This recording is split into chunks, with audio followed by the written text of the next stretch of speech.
Des lamentations, nouvelle étape dans la bataille des femmes du mur. La Cour suprême israélienne a donné jusqu'à fin janvier aux autorités pour trouver un motif qui justifierait que les femmes ne puissent pas lire à haute voix les offices religieux devant le mur occidental. Retour sur le combat de ces femmes, c'est avec Mel Benoliel.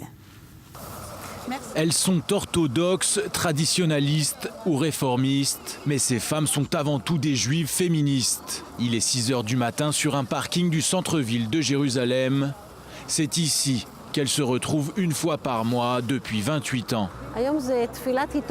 Aujourd'hui, nous allons prier pour réveiller les consciences et surtout celles du gouvernement israélien qui ne fait rien pour nous par rapport au Kotel. En tant que femmes, nous ne pouvons pas faire ce que font les hommes, comme prier avec les rouleaux de la Torah.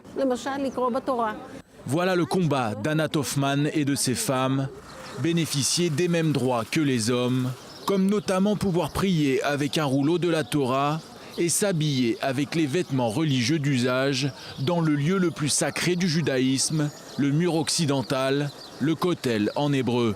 Malgré une décision de la Cour suprême en leur faveur, ces femmes n'ont pas d'autre choix. L'une d'entre elles cache sous ses vêtements un rouleau de la Torah. La Cour suprême a demandé aux autorités du Kotel de ne pas procéder à des fouilles corporelles sur les femmes qui souhaitent rentrer au Kotel. Donc concrètement, la Cour ne les autorise pas à nous fouiller pour voir si nous avons un rouleau de la Torah sur nous. Vous savez, en Israël, le problème n'est pas la législation, mais sa mise en application. Mais la ruse est bien connue des autorités religieuses du mur occidental. Un imposant dispositif sécuritaire attend les femmes du Kotel au niveau de l'entrée principale du lieu saint. En plus de la sécurité habituelle, des policiers en uniforme et d'autres en civil sont présents.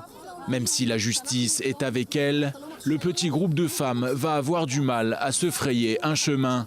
Le site est pourtant ouvert à tout le monde sans distinction, 24 heures sur 24 et 7 jours sur 7.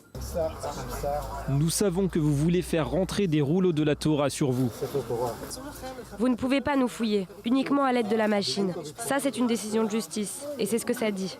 Nous vous demandons seulement d'ouvrir vos manteaux. Nous vous informons que personne d'entre nous ici n'ouvrira son manteau. Les femmes du Kotel n'ont pas l'habitude de se plier aux règles qui leur sont imposées par les hommes. Alors qu'importe, si ce n'est pas devant le mur occidental, les femmes du Kotel vont prier ici, à l'entrée du site. Nous bloquons l'entrée du Kotel. Il n'y a pas de raison que nous ne puissions pas rentrer et que les autres, oui. Et là, on essaie de parler à la Cour pour leur dire que leur décision n'a pas été respectée. La scène fait réagir les nombreux fidèles juifs venus au Kotel à l'heure de la prière matinale. Dieu Tout-Puissant, c'est une hérésie, une catastrophe pour le judaïsme. Des propos repris par le ministre israélien des Affaires religieuses, ultime autorité avec le grand rabbinat d'Israël. Pour le rabbin David Azoulay, ces femmes ne sont que des provocatrices.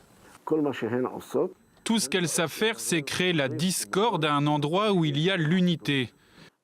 Ceux ou celles qui veulent changer l'ordre des choses au mur des lamentations ne peuvent y parvenir. Seule la loi juive est prise en compte. Tant que c'est la situation, personne ne pourra rien y changer. Une minorité extrémiste continue de décider pour la majorité du peuple juif, alors que la majorité du peuple n'est pas orthodoxe. On a donné les clés du lieu le plus saint du judaïsme à une minorité extrémiste, et les seules qui s'opposent à cela, ce sont les femmes du Kotel. Et ce petit groupe de femmes continue de leur dire non.